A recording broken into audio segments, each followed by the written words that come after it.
Ordinance to repeal City Code Chapter 73, offenses, definitions, and unlawful solicitation.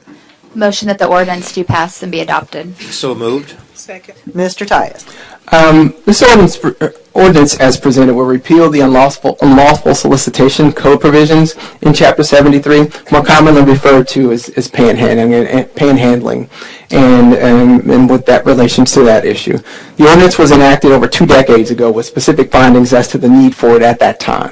Fast forward to today, and recent U.S. Supreme Court decisions regarding signs and panhandling, which may require the ordinance to pass strict scrutiny in a constitutional review case, and will require specific findings to ensure that the ordinance is the least restrictive means of achieving a compelling interest. Again, as we've talked about before, rather than invest the time and the resources that might be necessary to deal with some of the possibilities going forward, and in part also because this ordinance is not necessarily being utilized heavily. And finally, because some of the concerns that we've had as it relates to this issue are addressed in other ways. They're addressed through other codes and ordinances and through statute. For example, you talk about safety issues. That's addressed in other codes. That doesn't have to necessarily be addressed here. You talk about breach of peace. That's addressed in other ordinances and codes and statutes. It doesn't have to be addressed here. Again, there are other alternatives to deal with those types of issues. And so we thought it best to recommend repealing this portion of the ordinance as it relates to this issue. Comments from council. Mr. Horn. I just wanted to thank the American Civil Liberties Union, Illinois, Chicago Coalition for the Homeless, and the National Law Center on Homelessness and Poverty for bringing this issue to the city's attention. By banning panhandling as a form of speech in certain public areas, but not other forms of speech such as racially insensitive or politically charged remarks, we may have created content-based restrictions on speech. And so I'm very supportive of eliminating this section of the city code. People in Decatur are struggling. Our poverty rate is 25%. That's nearly double the national average. And people should have the right to ask for help in public areas and should do so. The city of Decatur needs to focus its attention on investing in people and neighborhoods so that the underlying causes which would lead people into panhandling are eliminated. And so very supportive of the repeal of this city code regarding unlawful solicitation. Pat? I will support this, but if you remember at end of last year, a lot of your social service agencies really encouraged citizens of Decatur to quit giving these panhandlers money because many of them, they were clients. I mean, they take care of them. Many of them are from out of town. I've talked to one, was it last year? He said, I heard the pickings were a good indicator. I will move on when, So if they find, they're getting money from people, they're going to continue to stay around. I get complaints from many people. None of us want to see panhandlers on El Dorado and other streets.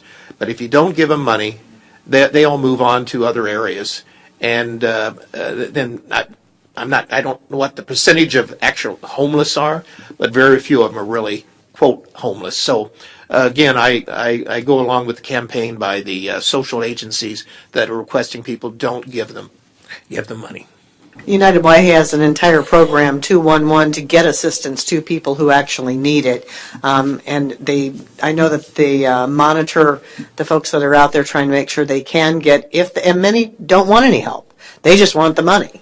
And they don't want shelter, they don't want help, they don't want food, they just want cash. Chuck? I understand more fully each day as I serve as city councilman why citizens are frustrated by their city government. For us to repeal certain sections of City Code 73 regarding panhandling makes me angry, and for those that haven't completely studied the issue shake their head in disbelief. These panhandlers are a disgrace to our city. I can't stand them, and a vast majority of our citizenry despise them as well. If I had my way, I would double down on this code and make it tougher, not repeal it. A majority of these people, I would wager to guess, are not even in need of money for food, housing, etc., but more so drugs and alcohol. Contrary to the ACLU letter that associates panhandlers with homelessness, how do we actually know? How do we know these people on the corner of El Dorado and Main are not all working together? It seems they share the spot, in my opinion. Maybe we should look at the Al Capone tactic, investigate them, and nail them for tax evasion. Our community spent a lot of money to fix up our downtown. I have had downtown employees tell me they can't even eat lunch in Central Park without being harassed for money while they are eating. The same thing has happened to me when I sit in my car for a quick sandwich at a local sub shop. I encourage our police department to re-examine their efforts so that everyone on a daily basis can enjoy our beautiful downtown area. I'm sure that I've made some people unhappy with my comments, but citizens that are tired of being harassed for money all the time also have rights, and the ACLU needs to hear our voices as well. I am sympathetic to homeless people if they are truly homeless, but as I have said, we have agencies ready and willing to help in this city. So what can we do as citizens? Give them nothing, in my opinion, in the hope that they will find another profession. Donate to the agencies in town and our annual food drive that offers help year-round, or act like a millennial and don't carry cash. That trade in itself has actually put a dent in current panhandling. In closing, I could vote no tonight and risk litigation that I currently believe would not win. I could vote no tonight and be a voice for the vast majority of citizens that despise the panhandlers like I do. I could vote no because that is what I really want to do. But I will vote yes because I have a fiscal responsibility to this city first and foremost, and I will hold my nose doing it. Councilwoman Gregory. I am not thankful that the ACLU came into our community. I liken this very much to the telecommunication industry passing industry legislation in Springfield and preempting home rule and saying that they know best about what we're doing. If I recall the number, I think from the Homeless Commission, we have roughly 120 homeless individuals. And we actually have some people in our community that know these individuals by name. The ACLU has absolutely no idea who these individuals are, yet they come into our community and tell us that our ordinances are inappropriate. One of the things that we will be removing from the ordinance tonight is the restriction that someone who chooses to, as the ACLU likes to say, ask for help, they can come and stand beside you now at the ATM. They can stand in the alcove of the bank as you come out, having made your transaction. They can now come into your neighborhood and they can walk right up onto your sidewalk and they can go ahead and ask for money. I just came from a city, Lexington, Kentucky, and one of the things that I noticed that they have on their signs, posts downtown, is asking their citizens not to give money to panhandlers. And what they suggest, we have 211, they have another number. But I remember a lady, Nancy Rude, who was incredibly a proponent for individuals that panhandle. And her advice to all of us for several years has been do not provide those dollars to the individuals. There are so many entities in our community that are providing food, that are providing day shelters, that are providing night shelters, that when you give that dollar to the panhandler, you have actually taken a dollar away from the entity that is structured to provide services. So 211 in our area has a whole list. If you don't have a card, I know that the United Way came along with Christine Gregory, who was just quoted in our newspaper as saying, essentially what she said here was, this is an entrepreneurial activity.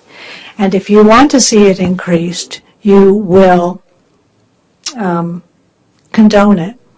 I'm voting no tonight, and I understand that this could have some very serious legal ramifications. But quite frankly, I'm becoming beyond irritated to give of my time to be in this community, to know my community, to have individuals who know our homeless by name, to have someone come out and tell this body what they should or should not do. Any other comments from council? Mr. Faber? Mayor, just a question for you. Councilman Gregory has spoken of the economic risk to the community, and Councilman Kuehl has also spoken of that, but no one has given the number. What is the projected financial risk to the community if involved in suit? Ms. Morthland, can you help with that? Well, the city of Springfield's getting ready to pay for one of their 2 lawsuits almost $500,000 in attorney's fees. And that's where the big cost is, potentially. And your opinion, the likelihood of us being successful if we were to fight it?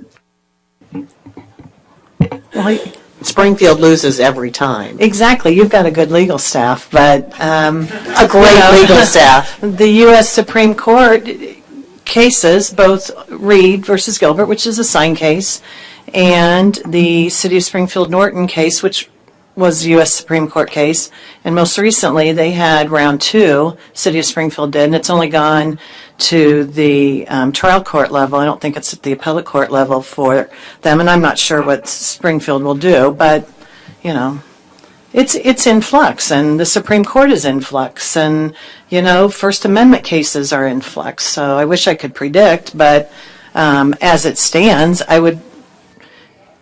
it wouldn't be necessarily the side I would pick. Mayor, I have another question sorry. as we analyze this question. And how often has this panhandling statute or ordinance been used to be put into force and people cited? I don't know that we have statistics on that, do we, Wendy? We haven't used it at all this year. We use trespass for people that, for instance, are on bank property or ATM property. We use breach of peace and assault for those who are especially aggressive. We, I think, used it twice last year, maybe. It's less effective than using the actual offenses that occur as a result of the behaviors: assault, breach of peace, trespass. So the panhandling ordinance is essentially an ineffective ordinance in terms of practicality. Its effectiveness isn't really tested because we don't use it. Thank you, Mayor. Dr. Ray? Well, and I was just going to make mention of that we have discussed this previously, and that we've only had a couple of cases that actually were went to, or people were actually cited for panhandling. Again, the whole premise for me is the fact that if someone is panhandling to the point to where they're physically aggressive or trespassing on your property, that it's covered in other ordinances in our city. I am a strong proponent of people giving donations to our social service agencies. I'm one of those people that actually pass out the 211 cards when I see individuals on the corner asking for money. But I also don't want people to walk away from here tonight feeling like they're going to be harassed by people or individuals who are now homeless because we're repealing this ordinance. Again, there are other ordinances in place that is going to prevent for people being physically harassed or people trespassing on their properties. And there's only been 2 individuals who've been cited for this in the past year. I think our best defense is to really work. I know the Chamber of Commerce has had a campaign to tell people not to give money to the folks on the corners, and that's the only way. If it becomes bad business for them, that's going to be the only way we get this to stop. Are there any comments from the audience?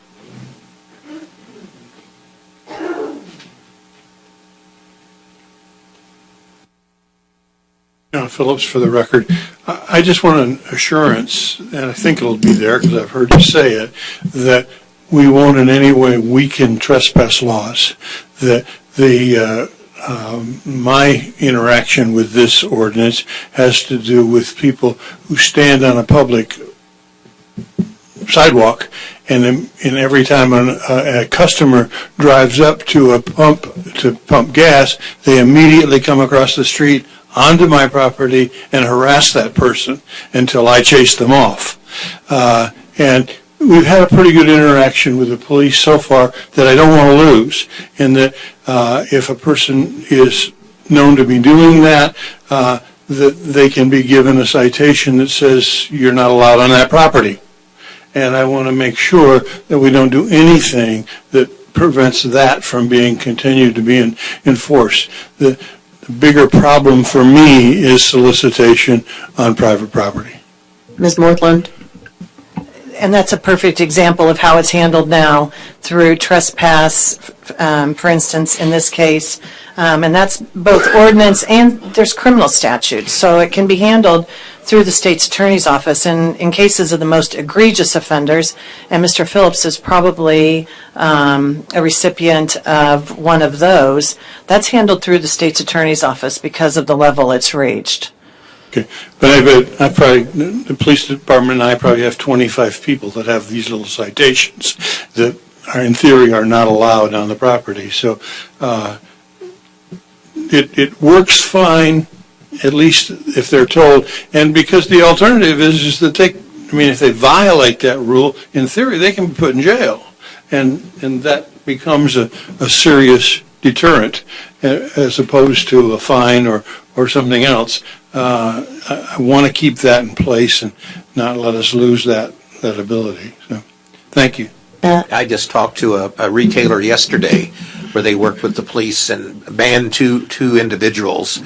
Again, you don't know if they're going to come back, but if they do, then it becomes a bigger issue, and then you have to take this retailer, any retailer would have to take other steps going through the state's attorney. And the police are very good. I mean, they come and they get their name and they give them a clear piece of paper that says this is what you've done and this is what you're not allowed to do. So I think it at least acts as a reasonable deterrent. Sometimes people need to be reminded about every 3 months, but at least you've solved the problem for 3 months. So,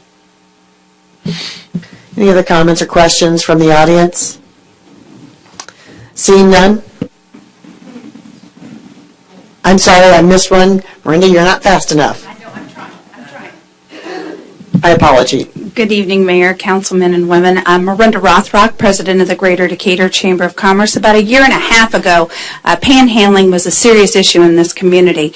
I was approached on numerous occasions by some of our small business owners downtown, and it was truly an issue whereby individuals were not coming into those stores because they were being harassed. Folks asking for money. I'm asked on a regular basis for money. It was in the best interest of the Chamber of Commerce and a lot of our local social service agencies to partner together and really come up with a really good program and campaign trying to help educate both our businesses, individuals, and so forth in our community. And the feedback I got was tremendous. I got emails, I got stopped on the street, and everyone was very thankful that we had this campaign helping to educate. We basically gave individuals permission to say, no, I'm not going to give you money. I am going to give to the United Way or the Salvation Army or the American Red Cross. So I know that there's not a whole lot we can do here this evening, but I did want you to know that we will continue our campaign. We will continue to help educate our community on ways that we can address this panhandling issue, whether it's a safety issue, a trespassing issue. We need to be able to represent our businesses and keep our community safe. Thank you, Ms. Rothrock. May I have a question Sure. for Miranda? Does the Chamber have a position on the issue that's before the Chamber this evening on the ordinance? Do I have a position? I believe that the City Council is in a predicament. You either fight the ACLU, which I don't think you have the funding for. We just heard from Billy Tice this evening about constraints on your budget, so I don't really foresee that you'll be able to win and be successful in that, especially when you have examples of Springfield. The chamber is against panhandling, and I would endorse the ordinance as it stands today and has been for 40-plus years. Yeah.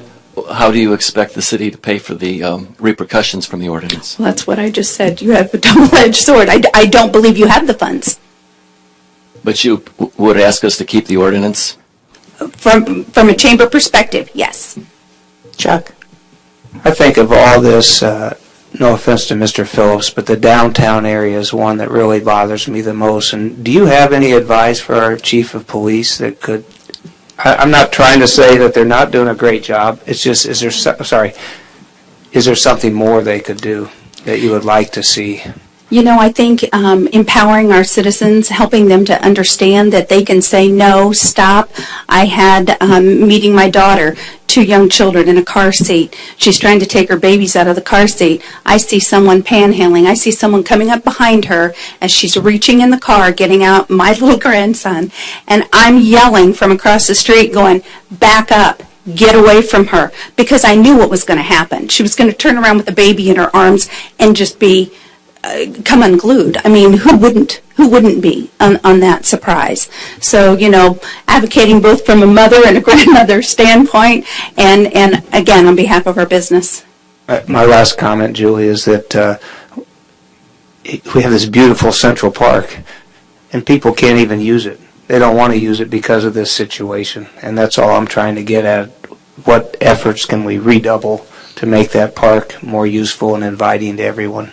Gosh, I feel like I have a story for everything you're saying. I ran off another panhandler because 2 women were from out of town, went to Dell's Popcorn, sitting on a park bench, trying to catch up, trying to have a friendship here, and they couldn't hardly eat their popcorn because folks were coming up to them asking them for money. They were unnerved. I could tell by their look, the terror on their face. Again, I feel like I'm helping the police. I'm out there policing, saying, back up, get away.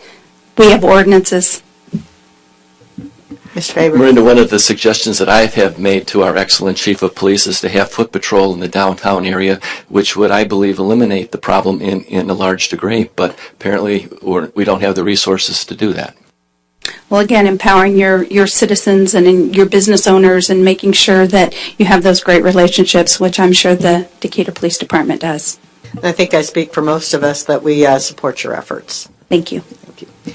Any other comments from the audience? Oh, yes. Just one follow-up comment. I certainly concur with my colleagues here that the best approach to reduce panhandling is to use the resources that we have, such as 211, and to refer panhandlers to some of our excellent social service agencies. With that said, a couple of weeks ago, I had the opportunity to go to Illinois Municipal League, and after attending the conference, I had an opportunity to see a play in downtown Chicago, and it was a fantastic experience. And when we walked out of the play, there were some individuals that were homeless, that were lying on the street, and they were asking for support. And I would just point out that it's just symptomatic of the challenges that we have as a society, where we have some individuals that are in need, and ultimately through our neighborhood revitalization initiative and growing job opportunities, we should be able to lift individuals out of their situations to a better situation. And so I just wanted to make the point that we have a diverse community here with a diversity of needs. And as has been said by Councilwoman Ray and others, this panhandling ordinance really is not resulting in individuals being ticketed or fined, and there are other means other than restricting content-based speech. Are there any other comments from the audience or council? Seeing none? Councilman McDaniel? Aye. Councilwoman Ray? Aye. Councilman Faber? Aye. Councilwoman Gregory? No. Councilman Horn? Aye. Councilman Kuehl? Aye. Mayor Morewolf? Aye. 6 ayes, 1 nay.